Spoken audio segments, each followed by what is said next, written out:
With us today is Sarah Peyton, a certified trainer of nonviolent communication, a neuroscience educator that integrates brain science and the use of resonant language to heal personal and collective trauma with exquisite gentleness.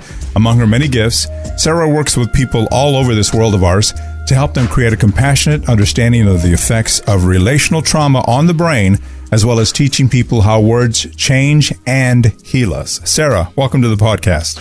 Oh, thank you, Shaidan. I'm so glad to be here. You're in the right place. Welcome to the Wizard's Corner, a conversation. In this episode, my sense is like if we could get the word out about changing the inner dialogue, then a lot of things would be different in our world. And now, here's your host, the Wizard. Let us begin. And our journey should start with your journey of how this all began for you. Did you always want to enter this field of study? And where you are on your journey now, has that always been your goal, or did it evolve organically over time? It really evolved organically over time. There were a couple of very exquisite moments. I was attending a Marshall Rosenberg presentation, and he's the fellow who was the founder of Nonviolent Communication.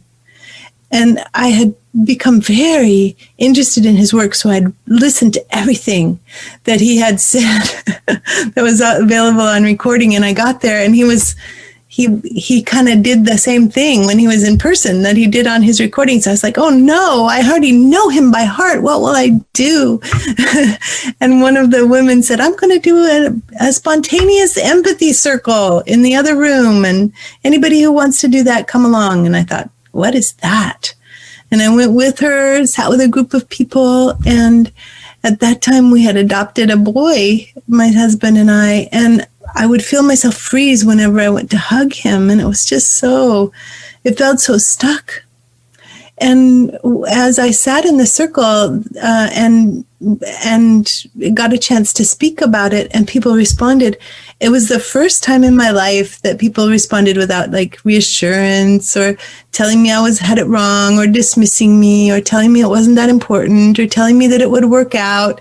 You know, it was like the very first time I'd had this experience of people doing what I now call resonant language, which was nonviolent communication, empathy, feelings and needs guesses. And my brain changed. I could feel my brain change. I actually had a spontaneous memory of reaching to hug my mom when I was like 2 or 3 years old and feeling her traumatized body, because she had a truckload of trauma she was trying to deal with, but feeling her body tighten. And when you're a little one, you think it's you. You know, when you're 2, 3 years old, you're not have the brain tissue to be able to say, that was my mom's trauma tightening. That's not me. You think, oh God, I'm disgusting. She must not want to hug me. And when I realized that and had that memory, all of a sudden I could just hug my son so easily. And that was the beginning of something marvelous, because I was raised in a world where I was told, you know, whatever happens to you in the first 3 years of life, that's it, man. You're in trouble. You just have to work with it. You're going to go down that road whether you want to or not. That's right. And so the experience of feeling my brain change in the presence of important memory was like a revelation to me. And I walked out of that workshop and I was like, because I am a curious person. I was like, what happened in my brain? So then I started doing the, reading and the synthesis of neuroscience and language that I've been so occupied with ever since. So that's the beginning. And then in terms of now, you asked about how now I'm reaching more people, I think, than I ever dreamed of. And it's like getting to discover a new continent of connection and warmth. So it's magical, but not what I had ever anticipated starting out. What form or forms does nonviolent communication come into fruition? People might hear those words, nonviolent communication, and think, well, that's easy enough. But I'm guessing it's not, because every piece of that has the human element, the history of the person or people involved. Yeah. It has all sort of a spiderweb connection to it. That comes into play, right? Yeah, it really does. The way that people have used language with us, whether anyone has really, had a warm curiosity about us rather than trying to solve our problems. I mean, mostly, people are trying to love us when they're trying to solve our problems. It's not like they're trying to throw a stick in the works or stop our brain from working. But fixing just stops brains in their tracks. Brains do not get to evolve their own solutions, their own emergent solutions to the person's own life, unless there's actually warmth and resonance in response. And so kind of because there's so little knowledge about warmth and resonance, we live in a world where many people are kind of stuck. Well, I'm bilingual, but now I'm wondering how lacking I am in my resonant language study, Sarah. How fluent can we become in our own resonant language, and how does one come about to create that space within ourselves? It takes a little bit of time. It takes a little bit of, it's really helpful to learn the neuroscience of it, to learn that we have different sort of systems in our brains. So we'll have a system that makes sure we get things done. And the system that makes sure that we get things done, the instrumental brain, is very different from the system that carries the neurotransmitters for warmth and connection. And many of us have been raised by moms who wanted to do the very best for us and who stayed in their get things done brain and didn't go into their warmth and resonance brain. We've all got the circuitry. Every person has, it's like our birthright. But learning how to use it in a world that hasn't used it is a bit like suddenly discovering we have another hand. Like there's a whole nother hand that's here in our, that we could use that we've never used before. So in the beginning, it's awkward, but there are more choices than just nonviolent communication feelings and needs. Now, part of this it comes from the research into the left and right hemispheres of the human brain. And the present day neuroscientists will say, well, it's not just left and just right. They'll say it's more complicated than that, but there is an instrumental system and there is a relational system. And they're not the same, and they don't run in the same parts of the brain, and they don't use the same neurotransmitters, and they don't have the same size neurons that connects them. So all of these things mean that we can't actually offer care, warmth, and love to someone with our instrumental brain, but we're trying to do that all the time. So the practice is to begin to learn what brings the relational brain to life. And feelings and needs from nonviolent communication bring the relational brain to life.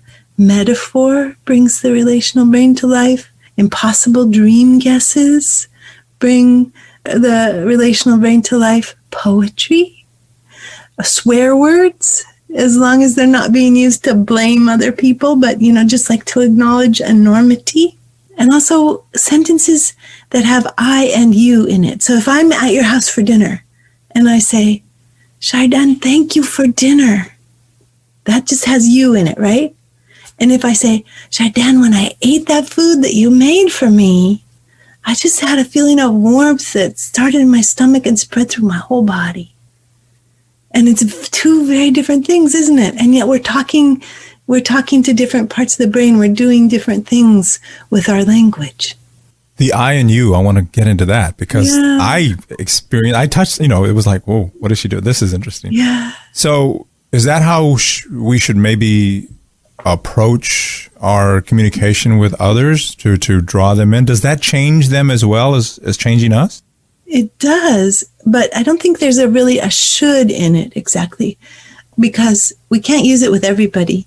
It's kind of like it introduces intimacy, and maybe it's too intimate for a particular relationship. So it's important to acknowledge, what is the level of intimacy that we want, that we're looking for, that our bodies are comfortable with, because relational language starts to create relationship. And that can be either wonderful or it can be a little disconcerting. And so, as long as we're looking for deeper friendship, deeper connection, deeper intimacy, then moving into relational language can be incredibly sweet. Well, I want to get into that. You deal in relational trauma. What is that exactly, and how many different forms does that come in? Well, the words relational trauma take us toward a sense of that our care circuit is in some way engaged in the equation. So relational trauma is often bad things that happen in relationship with people that we care about, or people who have power over us. So relational trauma is like less likely to happen with a grocery store clerk that we've never met before, and more likely to happen with a mom or a sibling or a partner, and possible to happen in friendships. So that's the world of that's so interesting, because when relational trauma happens, when difficult things happen in moments with people that we care about, the response is often shame. So folks are often kind of living in a world that's created by relational trauma, and they don't even know. All they know is that they consistently have to struggle with low self-esteem, for example, or a chronic sense that something's wrong with them. Those are both signs of relational trauma. I do like to say, if we're believing bad things about ourselves, it's not true, it's trauma. Oh, I love that. Yeah. When you give someone the elevator speech on what you do, what does that conversation look like? Are they immediately drawn to you, or do they click the button for the floor repeatedly? I mean, if it was me and we were having this conversation today and I met you in a situation like that, I would ask if we could grab a cup of coffee, and I would wonder how much time you had so we could chat about this. Oh, that's so nice. I love that. I love that idea. It's very different. I once was talking to two air host people on a plane traveling from Europe, and they said, "What do you do?" And I said, "Oh, I travel all around the world." At that point, before the pandemic, I travel around the world and I teach people how to heal emotional trauma. And they said, "Oh, that sounds terrible. That sounds like a terrible life. You must be so depressed and sad dealing with trauma all the time." And I said, "No, actually, it is a life filled with joy, because the work that I teach is so transformative. So instead of it being a heavy burden, I'm lifting heavy burdens, and my own burdens are lifted with them." So it really depends on the people, whether or not they invite me for coffee or whether or not they make the sign of the cross and back away carefully. Step back. There's nothing to see here. Walk away. So let's talk about communication itself. There is the spoken word, body language, the communication we have with ourselves, and that's what I want to focus on with respect to trauma. Mm-hmm. We have all heard, and almost all of us have experienced trauma in one form or another, but what are the ways we create or inflict self-trauma, if there is such a thing, and how do we change that within ourselves? Well, in part, we do it with resonance. We do it by listening to the voice. Like, let's say that we have a voice that says, "Sarah, you're so stupid," and then we're listening. Okay, if that's not truth, but it's trauma, then it's a voice that's trying to say something, but the message that it's trying to convey is not actually that Sarah is stupid. It's trying to convey some collection of feelings and longings. And so then we can have a dialogue with that voice, and we can say, "Sarah's voice, are you exasperated, impatient, and angry? Do you like a little acknowledgement that you've tried to shape Sarah up for 50 plus years?" And that you may be a little tired and feeling helpless or hopeless in this moment.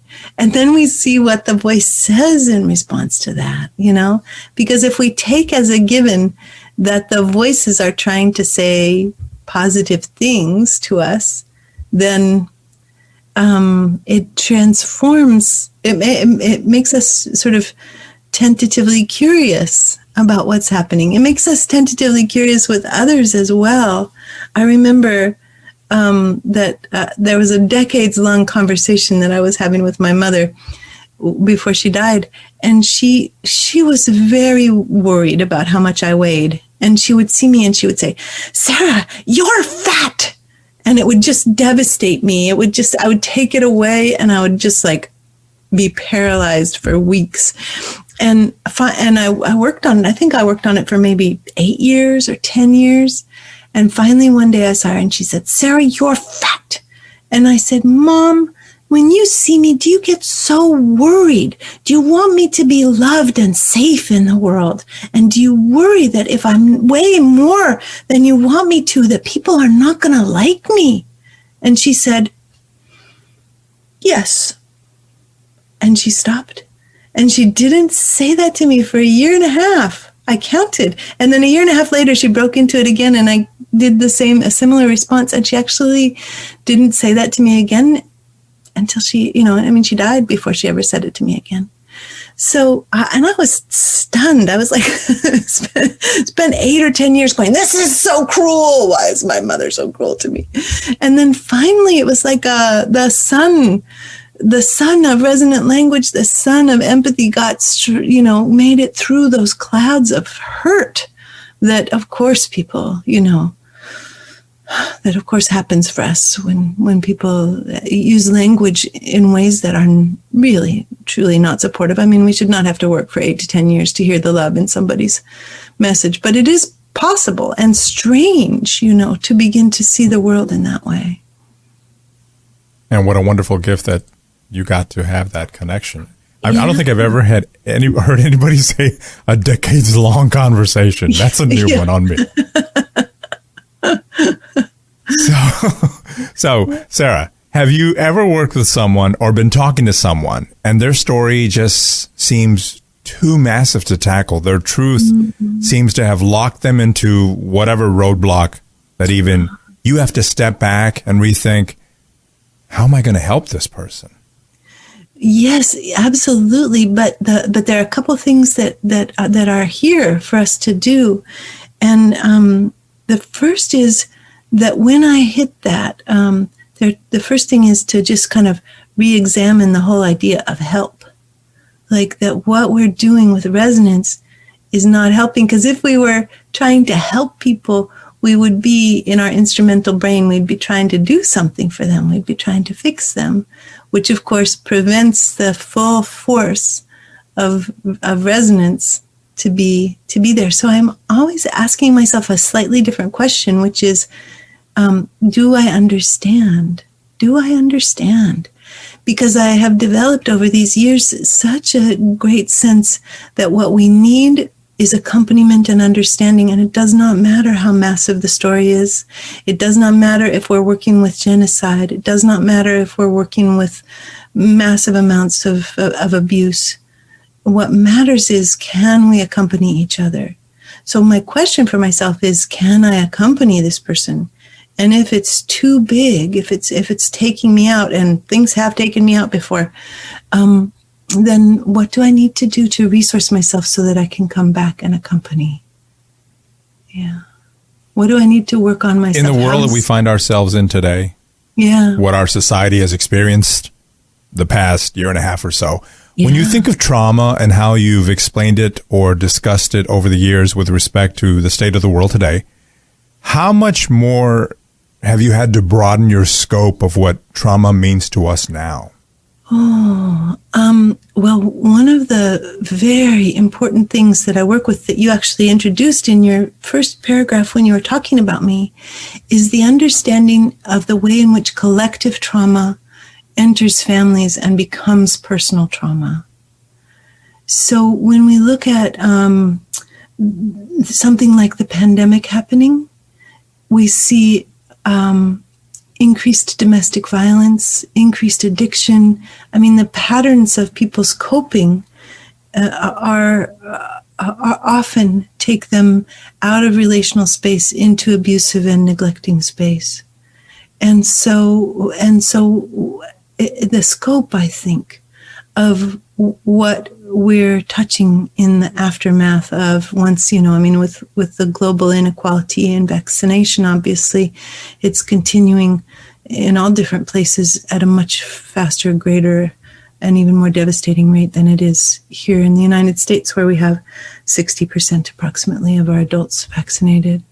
And so, but whether or not that's happening, there's still just so much trauma for people, and so much of a movement of, whoever has power over us. So if we're children and we're living in a household where there's an adult, that adult has power over us, and the child receives the traumatic imprint of the way that the collective trauma is hitting the adult, and then how that adult behaves towards the child. So and then in addition, I'd like to name the climate crisis and the way in which that is impacting people all over the world, just kind of as a background hum of constant, relentless anxiety and care and tenderness and love and grief that can't be touched. So both of these things bring an enormous impact to humans. You're just talking now about the pandemic and how that's affecting people. I remember in the early on when Trump got elected, and how there was a lot of people posting, or there was news stories on it about, I don't know, maybe not breaking families apart, but definitely putting families at odds. There was one that voted for Trump and everybody else was against him, vice versa. And it's not a new thing, unfortunately, to our society. This is, a lot of people like to, well, it was him. No, it's been on forever. We need to heal this. How do we heal this, or start to heal this? What I most love is kind of tapping into the world of Martin Luther King's ideas of beloved community. That those ideas are what can really nourish us to move us toward healing, reconciliation, and as you're saying, it's always been here. These splits have always been here, but it's almost like, how do we put our deep roots into the love that we can have for everybody? And it's just, I just want to say, it's not easy. No, it's not easy. Or it's the easiest, hardest thing to do. Yeah.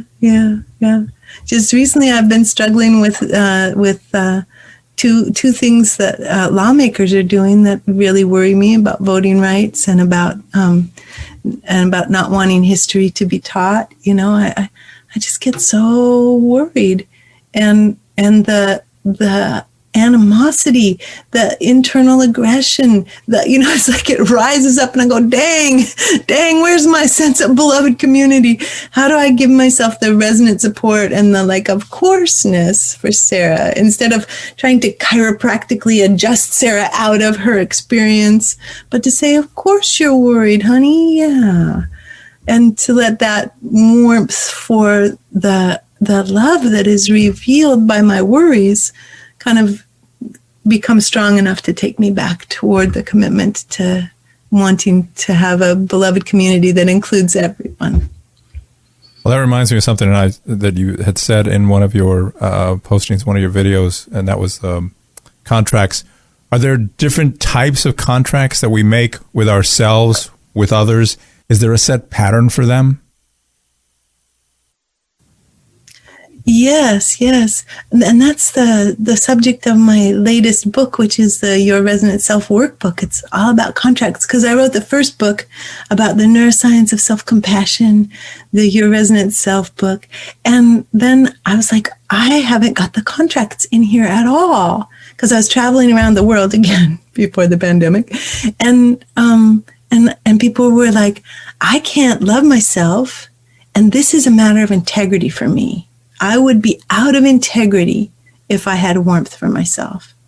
And I was thinking, what is happening in our bodies and our nervous systems that we are out of integrity if we are warm with ourselves? And I thought, this must be a contract that we make with ourselves, a legally binding contract, that where we make a solemn vow, a solemn promise to ourselves.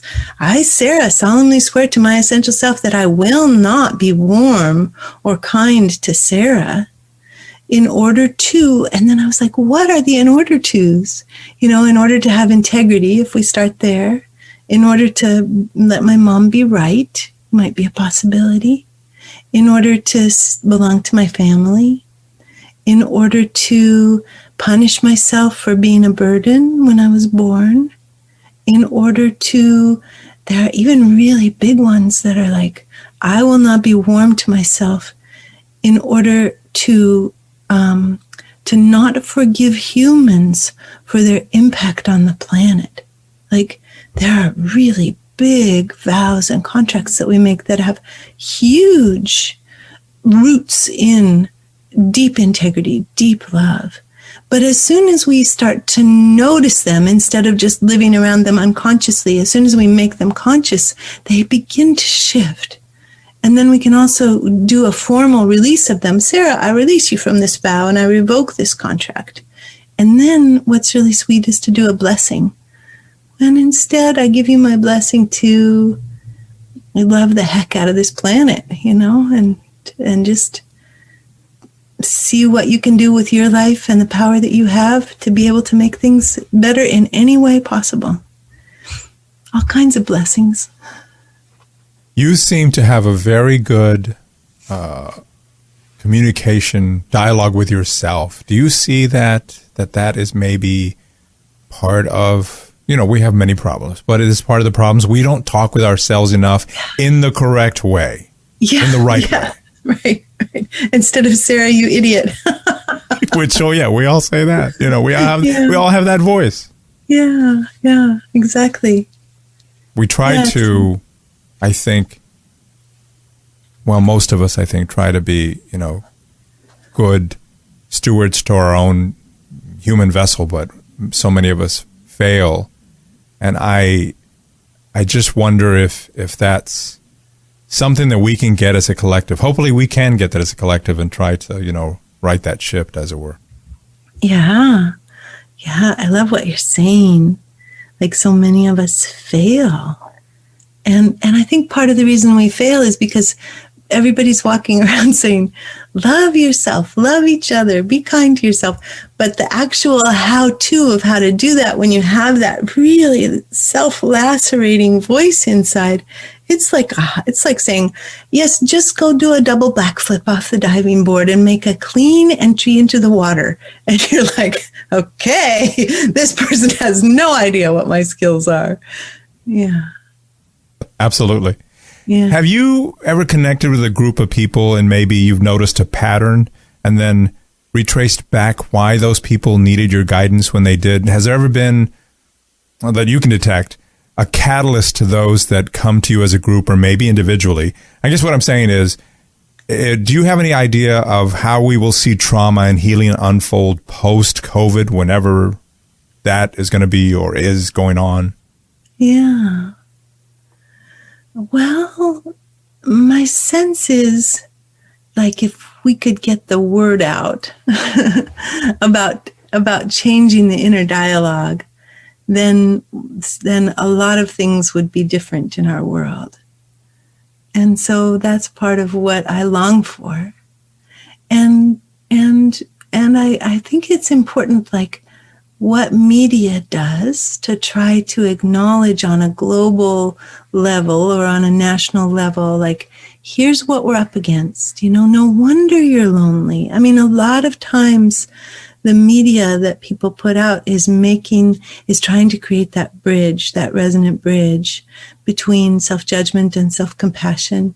40% of Americans were reporting depression during the pandemic. So, if you hear that, you're like, oh, I'm not alone. And that's one of the really important things for healing, is knowing that we're not alone. So, in your experience, to that end, what do you feel is the most important question we should be asking of ourselves, of others, that we're not bringing up? What do we not know? What are we not asking? Do I understand you? Am I understanding you? We almost never ask that question. We almost always jump to, wanting to express our own experience or wanting to fix somebody or give them the good advice that helped us.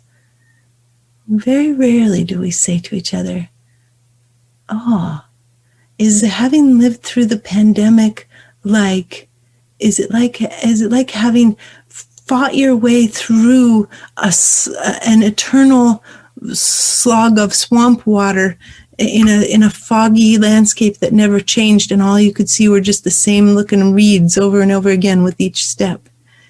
Is that what it's like for you?" That kind of question is very sweet for brains. Yeah, something I started doing a few years ago when I would be talking to whomever, I'd be talking about whatever, and then I would finish it with, "Does that make sense?" To try to get them to check in and say, "No, I'm not following you at all," or "Yes, you're on it. You're onto something." Yeah, and I think it's along the same lines that you just said. Yeah. At the time of this recording, you have a study course happening over the summer called Your Resonant Self. What is this study course, and what topics do you cover? This study course is the course that goes along with the workbook, with the new workbook. So it's talking about many different ways in which we'll make contracts to protect ourselves from various things. We make contracts to protect ourselves from reality. We make contracts to protect ourselves from shame. We make contracts to protect ourselves from other emotions that we have a sense are off limits. So rage, for example. People will often have contracts that they will never be angry, which is problematic because we all have an anger circuit. And if we just declare it off limits, then it's also a circuit that an enormous amount of life energy flows along. So there's a need for us to understand that what really manages the rage circuit is linking it with our love. It's not closing it down and boarding it off, because when we close it down and board it off, we're losing some great percentage of our capacity for impassioned living and advocacy. So that's one example. Well, in your Resonant Self Workbook, there's this questionnaire that really got my attention. In particular, one specific question, and that was, do you get to enjoy your emergent self? What is our emergent self? And what are some of the follow-up questions that you have to ask to help someone discover this within themselves? Yeah. So our emergent self is like, if you imagine, the image I'm getting right now is of playing peekaboo with a baby, and the baby peering through their hands or looking around a corner to see if we know that they're there. And that wonderful peal of giggles that comes when we go, "Oh, I see you," and that delight and joy. So that's a bit of touching what it's like to really enjoy our emergent self. The part of us that's peeking around the doorway, that is tender, curious, that wants something different, that has emotions. Recently, so the workbook just goes through, all kinds of different exercises to take you toward that. So you can't really enjoy your emergent self if you have a contract not to exist. And people do, they have contracts. I will not exist in order to be safe. If they lived in very traumatic households, it was much easier just kind of to become invisible or not to sort of pretend not to be there. And so if we have those contracts that make us safe, or sometimes you have a parent who says, "You should never have been born." And that's very difficult to live with. And that's like, "Oh, my life is a burden. I don't want to be here. I should not exist. I swear to myself that I will not exist in order to be less of a burden for my mother." We'll do all kinds of "I will not exist" vows. And as we release them, then it becomes more possible to enjoy the emergent self. But there are other contracts that are in the workbook as well that help us come. It's like you put your finger on the question that's so simple, but is really the whole intention of this work, is to begin to come into a capacity for delight in our own being. You know, I want to touch on contracts, as you talk about that a lot, and I think that's very important. Could you maybe share a story or two, or maybe the experience when you're presenting this to people that are listening? A lot of times they come to you and they have no idea that this concept is like, wait, what are you talking about, Sarah? What are you talking about? Contract? And it's, I mean, as I've heard of it, and you know, like probably on the outskirts, mm-hmm. But that must be sometimes for people, that must be mind blowing and also enlightening in the same moment. Yeah, it's so fun. It's really a delight. Once I was working with a woman who was 76, and she said, "I've hated myself forever. You're not going to change this." I was like, "Okay, well, let's just do the contract, and I'm sure I won't change it, or this won't change it, but let's just do the contract and see if we can understand what's happening more deeply. I will hate myself with full commitment forever in order to," and she said, because we don't ever ask that, in order to, what's the in order to? Why are we being cruel to ourselves? What's the relational in order to?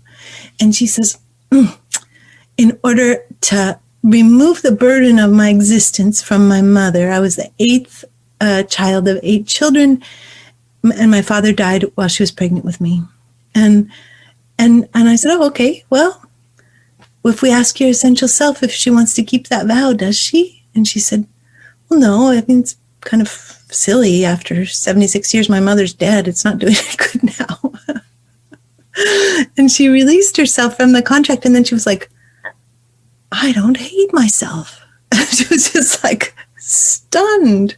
And people are stunned that something so simple, and it is strangely simple, but the body becomes very involved. When people are doing this work, their ears will turn bright, bright red, and you'll feel the waves of heat. If you get to be with them in person instead of just on Zoom, then you can feel the heat that's been trapped by the contract begin to just boil off of them. You can feel these clouds of heat coming. People will start to sweat, and people are just so surprised because it sounds like kind of a little funky, a little bit hokey, but it's got a total sweetness for our bodies. Well, I want to touch on that a little more and go a little deeper in that, because is that the key to reversing or removing those negative contracts, to face, like, okay, you don't like yourself, you hate yourself. Let's say what that contract, how does it sound? Do you go right through? And what if we love the part of ourselves that made that contract?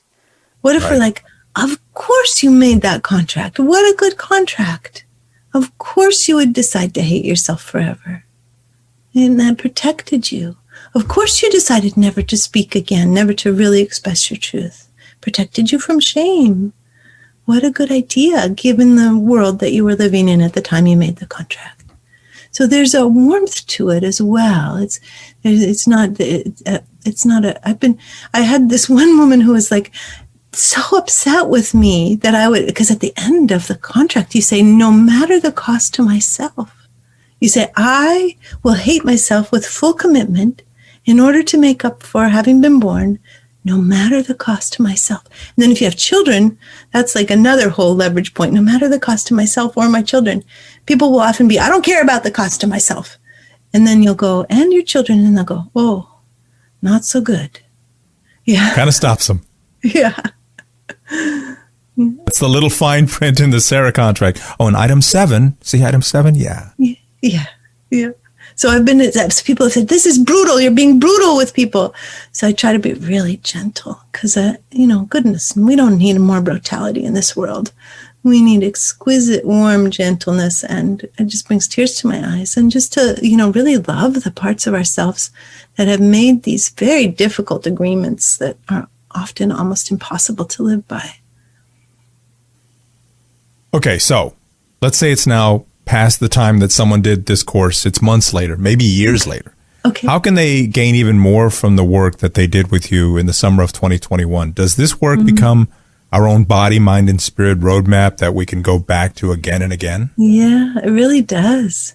Because it becomes, as you learn about the contracts, I mean, there can be really big contract releases that allow a new sense of freedom. But I've been working with contracts now for 10 years. Just the other day I was working and I was like, okay, I'm really envious.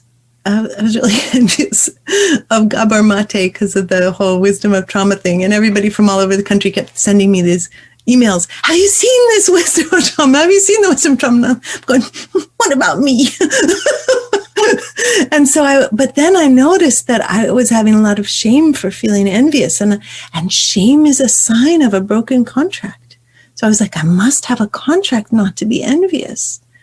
And I did the contract release. And I was like, okay, you get to be envious and I'll accompany you. I won't turn away from you, Sarah, when you're envious. You get to be as envious as you need to be. Of course you're envious. And then all of a sudden, an entire child part of myself that I had not remembered came to life. It was a part of myself that had, I think I knew, even in my childhood, I often say this is no secret. My mother had dissociative identity disorder from having had extreme childhood trauma, really intense childhood trauma.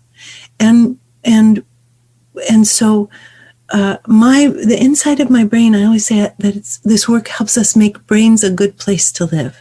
But when I started this work, my brain was not a good place to live. It was a scary place to live. I needed to stay out of it as much as possible, and I did, with the help of drugs, with the help of workaholism, with the help of constant self-distraction, with the help of food, whatever I could find that would help me stay out of my own, what they call the default mode network, the automatic voice of the brain, which is where the self-lacerating self lives.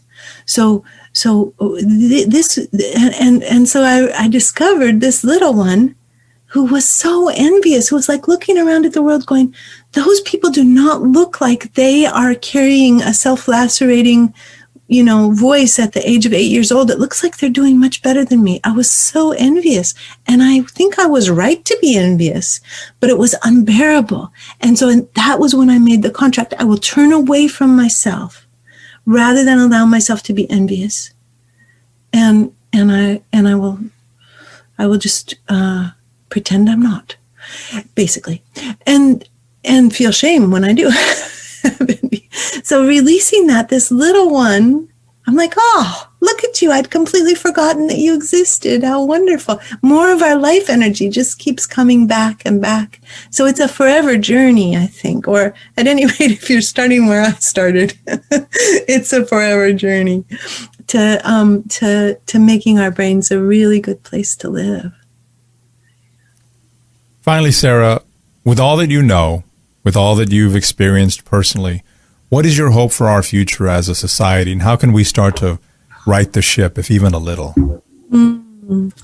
My sense is, because, I work with so many people all over the world and have had this opportunity for expansion rather than contraction during COVID because everybody's online with me.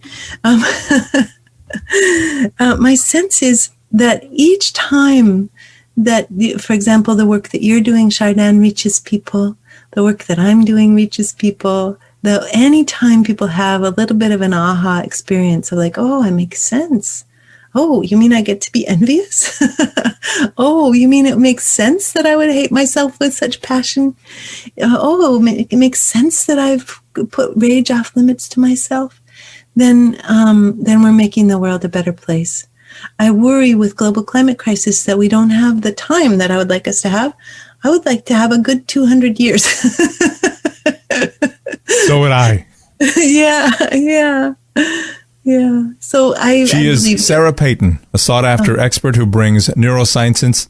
She is Sarah Peyton, a sought-after expert who brings neuroscience expertise together with depth work, self-compassion, and the transformative potential of language. Sarah teaches and lectures internationally and is the author of 3 books: Your Resonant Self, Guided Meditations and Exercises to Engage Your Brain's Capacity for Healing; the companion, Your Resonant Self Workbook, From Self-Sabotage to Self-Care, and scheduled for release in winter of 2021, Affirmations for Turbulent Times, Resonant Words to Soothe Body and Mind. Sarah, It was my immense pleasure to have you share your wisdom and insights on the podcast today. Thank you so much. Oh, thank you, Shaitan. And so it is. And so it is.